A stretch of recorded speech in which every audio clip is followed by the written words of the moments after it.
सबसे बड़ा रुपया। नेपाल के बाद अब ईरान भी चीन की धुन पर करने लगा ताता थैया। चीन के 400 बिलियन डॉलर देखते ही ईरान ने भी अब मारी पलटी। ईरान ने सबसे बड़ा झटका दिया भारत को, भारत के सबसे बड़े सपने को किया चकनाचूर। तो वहीं नेपाल के प्रधानमंत्री ओली राम और सीता के विवाह में लगता है जैसे कि शामिल हुए थे। उनका कहना उन्हीं पर पड़ रहा है भारी। और पाकिस्तान क्यों सहम गया है, क्यों उसकी नींद उड़ गई है?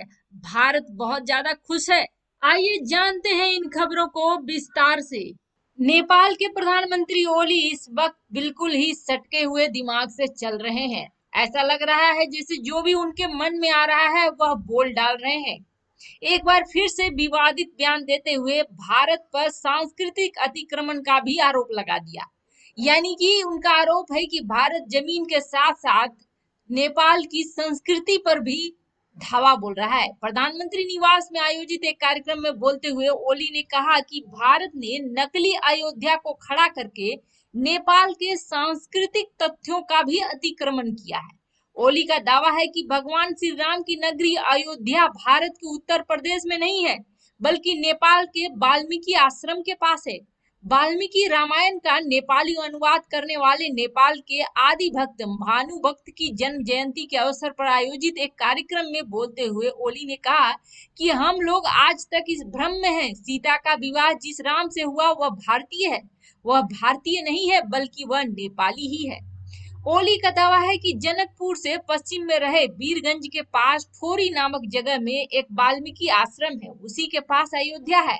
राम वहीं के राजकुमार थे। वाल्मीकि नगर नामक जगह अभी बिहार के पश्चिम चंपारण जिले में है, जिसका कुछ हिस्सा नेपाल में भी है। उन्होंने सवाल किया कि भारत द्वारा दावा किए जाने वाले स्थान पर राजा से शादी करने के लिए अयोध्या के लोग जनकपुर में कैसे आए। प्रधानमंत्री ओली ने कहा कि उस समय कोई टेलीफोन या मोबाइल नहीं था, यह जानना संभव नहीं है कि कहां से हैं। पहले की शादियां पास पास ही होती थी, इसलिए भारत जिस अयोध्या का दावा करता है वहां से उतनी दूर शादी करने कौन आता होगा। पास ही खोजते हैं और शादी कर लेते हैं।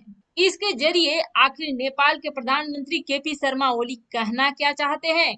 तो आपको बता दें, वह यह कहना चाहते हैं कि भारत और नेपाल के बीच कभी रोटी बेटी का रिश्ता रहा नहीं। वो अपने देश की जनता को गुमराह करना चाहते हैं कि राम भारतीय थे और सीता नेपाली थी, लेकिन दोनों के बीच विवाह हुआ, यानी दोनों का रिश्ता काफी पुराना है भारत और नेपाल का। लेकिन अब इस चीज को वो अपने जनता के ब्रेन से वॉश करना चाहते हैं और यह कहना चाहते हैं कि राम भारतीय नहीं थे, बल्कि भारत में यह गलत खबर फैलाई जा रही है, राम तो नेपाली थे। वैसे पीएम केपी ओली शर्मा की बातों से ऐसा लग रहा है जैसे राम सीता के विवाह में वो शामिल हुए थे।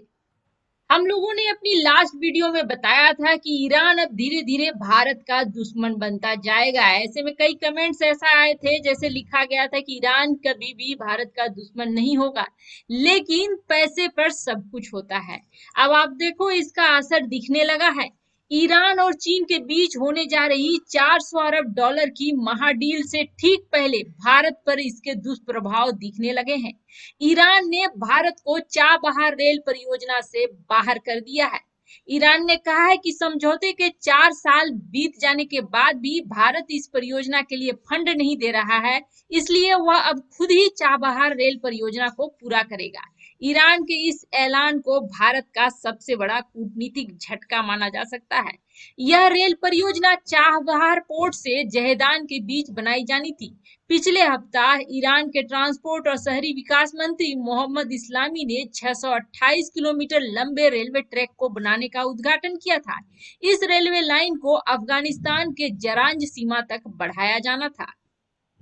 आपको बता दें, इस पूरी परियोजना को मार्च 2022 तक पूरा किया जाना है। ईरान के रेलवे ने कहा कि वह बिना भारत की मदद के इस परियोजना पर आगे बढ़ेगा। इसके लिए वह ईरान के national development fund 40 crore dollar की धनराशि का इस्तेमाल करेगा। इससे पहले भारत की सरकारी रेलवे कंपनी इरकान इस परियोजना को पूरा करने वाली थी। यह परियोजना भारत के अफगानिस्तान और अन्य मध्य एशियाई देशों तक एक वैकल्पिक मार्ग बनाने का वैकल्पिक मार्ग बनाने का प्लान बना रहा था। इसके लिए ईरान, भारत और अफगानिस्तान के बीच समझौता भी हुआ था। साल 2016 में नरेंद्र मोदी ने ईरान यात्रा के दौरान चाबहार समझौते पर हस्ताक्षर किया था। पूरी परियोजना में करीब 1.6 अरब डॉलर का निवेश होना था। इस परियोजना को पूरा करने के लिए इरकान के इंजीनियर ईरान भी गए थे, लेकिन अमेरिकी प्रतिबंधों की वजह से भारत ने रेल परियोजना पर काम को शुरू नहीं किया। अमेरिका ने चाबहार बंदरगाह के लिए छूट दे रखी है, लेकिन उपकरणों के सप्लायर नहीं मिल रहे हैं। भारत पहले ही ईरान से तेल का आयात बहुत कम कर चुका है। आपको बता दें, पश्चिम एशिया में अमेरिका के साथ चल रही तनातनी के बीच ईरान और चीन जल्द ही एक महाडील पर समझौता कर सकते हैं। इसके तहत चीन ईरान से बेहद सस्ती दरों पर तेल खरीदेगा और वहीं इसके बदले में पेइचिंग ईरान में 400 अरब डॉलर का निवेश करने जा रहा है। यही नहीं, चीन ईरान की सुरक्षा और घातक आधुनिक हथियार देने में भी मदद करेगा। न्यूयॉर्क टाइम्स की रिपोर्ट के मुताबिक ईरान और चीन के बीच 25 साल के रणनीतिक समझौते पर बातचीत पूरी हो गई है। भारत ने ईरान के बंदरगाह चाबहार के विकास पर अरबों रुपए खर्च किए हैं। अमेरिका की दबाव की वजह से ईरान के साथ भारत के रिश्ते अब नाजुक दौर में हैं। चाबहार व्यापारिक के साथ साथ रणनीतिक तौर पर बेहद महत्वपूर्ण है। यह चीन की मदद से विकसित किए गए पाकिस्तान के ग्वादर पोर्ट से सिर्फ 100 किलोमीटर दूर है। लेकिन भारत को भी अमेरिका, सऊदी अरब, इजराइल बनाम ईरान में से किसी एक देश को चुनना पड़ सकता है। विश्व स्वास्थ्य संगठन की एक टीम गई है चीन जांच करने के लिए कि कोरोना की उत्पत्ति कैसे हुई। लेकिन जैसा कि ड्रैगन धूर्तता में माहिर है, पहले ही वुहान शहर में पानी ही पानी भर गया है। चारों तरफ पानी में कुछ नहीं मिलने वाला है और अब तो ऐसा हो रहा है कि चीन अपनी लैब तक जाने ही नहीं दे रहा है इन लोगों को। तो क्या खाक जांच होगी? यानी कि ये समझ लीजिए कि विश्व स्वास्थ्य संगठन की यह टीम घूम फिर कर चीन से खा पी के वापस आने वाली है। कुछ नहीं मिलने वाला है, क्योंकि उनकी लैबों में इजाजत नहीं दी गई है इस टीम को जाने की। वैसे तो पाकिस्तान और तुर्की की दूरी बहुत ज्यादा है, लेकिन तुर्की ने आजकल नींद उड़ाकर रखी हुई है पाकिस्तान की। पाकिस्तान सहम गया है और सहमने के बहुत कारण नजर आ रहे हैं। पहला, S-400। तुर्की ने हाल ही में S-400 का टेस्ट किया था। तुर्की ने यह टेस्ट F-16 विमानों पर भी किया था और बड़ी बात यह है कि ये F-16 पाकिस्तान के पास है और पाकिस्तान इस पर फूले नहीं समाता है। लेकिन S-400 की पकड़ में वह बहुत ही आसानी से आ गया और धराशायी हो गया। अब ऐसे में आप मान लें कि उसका धराशायी होना और पाकिस्तान के सपने का धराशायी होना दोनों बात बराबर थी। अभी एक जख्म भरा नहीं था कि दूसरा जख्म आ गया, रफाल।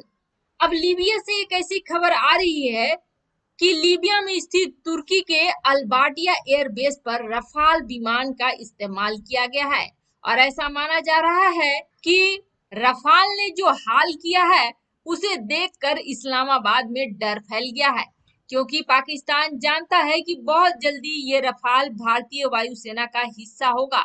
यूं तो लीबिया और पाकिस्तान की दूरी 5369 है, लेकिन लीबिया में रफाल के पराक्रम का डर पाकिस्तान तक पहुंच गया है। रफाल से हुए इस कार्रवाई में तुर्की के कई plane, drone, fix wing aircraft बर्बाद हो गए हैं।